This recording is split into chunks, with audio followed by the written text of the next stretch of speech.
من فترة جالي فرد في الأكاديمية وكان بيسألني سؤال، وسؤاله هو كان بيقول لي أدخل سوق سعودي ولا أدخل سوق أمريكي، أو كان متلخبط شوية في حتة هل يشتغل دروب شيبينج ولا برنت اون ديماند، يعني كان مشتت إلى حد ما. وبعد ما سألني السؤال سكت شوية وقلت له لا ده ولا ده.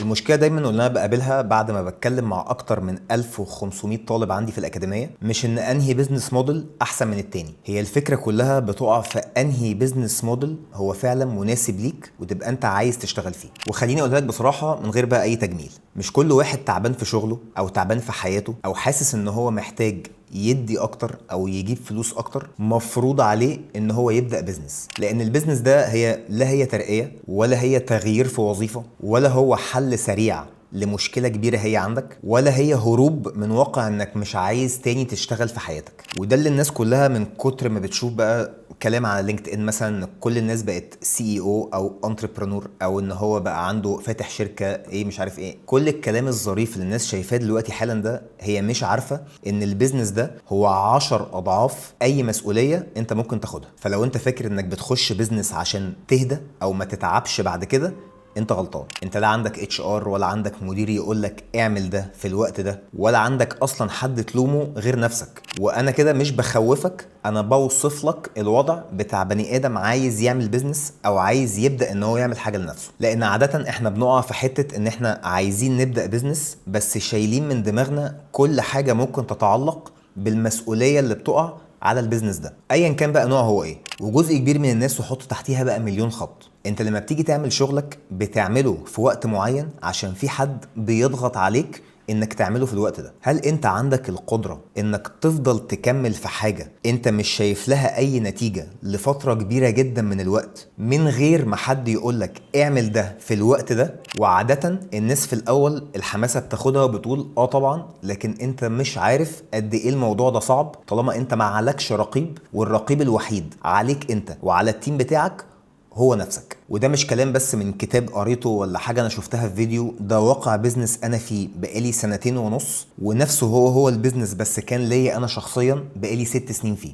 وطول ما انت هتفتكر في البيزنس بتاعك ان التيم بتاعك او حد من الفريق بتاعك هو سبب في ان انت ما وصلتش لحاجة معينة، هتفضل واقف في مكانك. لان طالما هو البيزنس بتاعك انت، فكل مشكله بتحصل لازم تبقى انت شايفها مشكلتك انت. في كتاب من الكتب اللي انا قريته بس انا مش فاكر انهي كتاب، بس كان بيقول الناس بتقعد تسال ابيع ايه، لكن السؤال بقى الصح في اي بيزنس هتخش فيه هو مين اصلا اللي عايز يدفع دلوقتي. والفرق ده ممكن يكون صغير جدا في الكلام، لكن في الحقيقه هو الفرق في البيزنس فيه كبير جدا. اغلب البيزنسز الكبيره اللي هي فعلا بتنجح وبتكمل معاك فتره طويله جدا هو البيزنس اللي معتمد على ان انت تحل مشكله او حاجه فعلا بتعمل يعني مشاكل في حياه بني ادم او في حياة مجتمع من البني ادمين. لان في ناس كتير جدا بتبني منتج لكن في الاخر بتقعد تقول هو انا ليه ما ببيعش. ناس كتير جدا لما بتيجي تخش مثلا في اي مجال بتشتغل في حاجة معينة وتلاقي نفسها ما باعتش، تقول هي المشكله كانت فين؟ ده اكيد من بني ادم معين قال لي اعمل حاجه معينه، وبتقعد تحمل مشكلتها دي في حاجات تانية كتير جدا. لكن في اوقات كتير قوي انت بتكون داخل في حاجه هو محدش اصلا طالبها. يعني خلينا اديك مثال، انت اكتر ايتم او اكتر حاجه كانت بتتباع وقت الكورونا هي المناديل. فعشان يكون في سوق زي سوق احتياج المناديل في الفترة بتاعت كورونا، من النادر جدا او احتماليتها صعب قوي ان هو يكون موجود تاني. فبالتالي انك تلاقي سوق عليه طلب كبير قوي في وقت الناس كلها عايزة منتج معين ومفيش منه بضاعة كتير، مش من السهل ان انت تلاقيه. لكن من السهل لو تعبت شوية وقدرت ان انت تلاقي حاجة جزء صغير طالبها في الوقت ده. ساعتها ما بتكونش بقى مشكله تسويق، ما بتكونش مشكله اي، ما بتكونش مشكله بقى منتج او ايا كان الحاجه، بتكون مشكله احتياج السوق لحاجه انت بتبيعها. كان عندي طالب في الاكاديميه كان قعد معايا بس حوالي 4 شهور وما كانش شاف كل الكورس او كل مدته، كان بيتكلم معايا بيقول لي انا المتجر موجود، ادوات موجوده، الكاستمر سيرفيس اللي بنيه في الباك اند موجوده، المنتج هو مختاره وموجود وكل حاجه تمام، والاعلام موجود، بس لحد دلوقتي برضه مفيش بيع. فسالته 3 اسئله، وانا مش هخش هنا في الحاجات اللي احنا بنشرحها بالتفصيل في الكورس نفسه، بس انا هوضح لك الفكره كلها. سالته مين هو العميل بتاعك، هو ردوده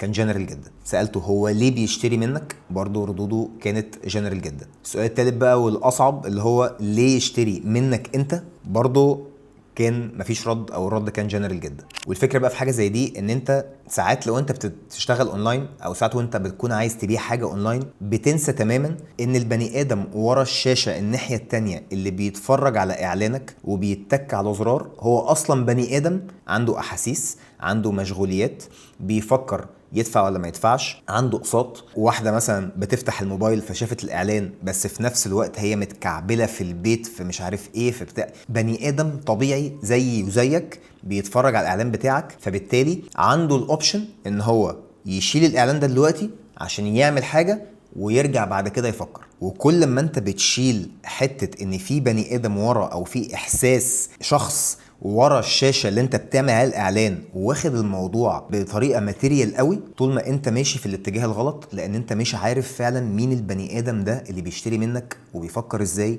والمفروض يشوفك كام مره قبل ما يشتري الحاجه اللي انت بتبيعها في السوق اللي فعلا الناس محتاجه فيه الحاجه دي. فلو انت داخل بيزنس عشان مثلا تقلد حد، او تعمل نفس اللي البني ادم ده بيعمله، او تحاول ان انت ما تعملش حاجه غير انك تكوبي وتبيست نفس الاعلان، نفس المنتج، نفس الويب سايت، نفس كل حاجه، فتاكد مليون في الميه ان انت مفيش فرق بينك وبينه، وانت كده مش جاهز. لازم تبقى انت فاهم انك هتتعب كتير قوي عشان تطلع بفكره معينه، وانك هتستثمر في وقتك كتير قوي عشان تطلع بفكره معينه، وتسال نفسك البيزنس اللي انا داخله ده هيغير ايه في حياتي بالظبط، وانا هديله قد ايه من وقتي فعلا. لان على قد ما الكلام ده هو عادي جدا، على قد ما 90% من مشاكل اي بني ادم عايز يخش بيزنس فعلا بتبقى هي دي. وتاني، ده مش من واقع كلام بس بيتقال، ده من واقع 1500 بني ادم انا اتكلمت معاهم في خلال السنتين اللي فاتوا. لكن لو انت فعلا داخل البيزنس ان دي حاجه هتغير حياتك، وان دي حاجه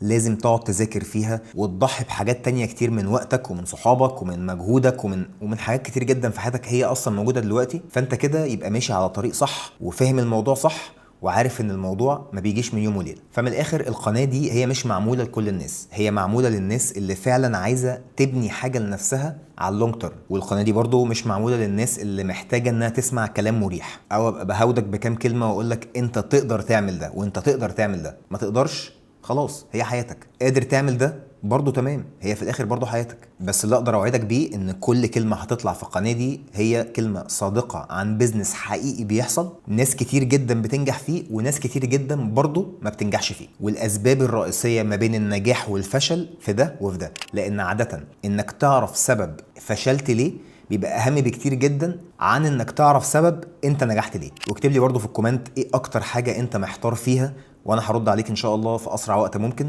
بس المهم انك تعرف بس الاول قبل ما تخش في اي بيزنس، قبل ما تخش في اي اكاديميه، قبل ما تعمل اي حاجه لنفسك، تبقى فاهم ان انت داخل في حاجه هي 10 اضعاف المسؤوليه، مش حاجه عشان ما تشتغلش. السلام عليكم.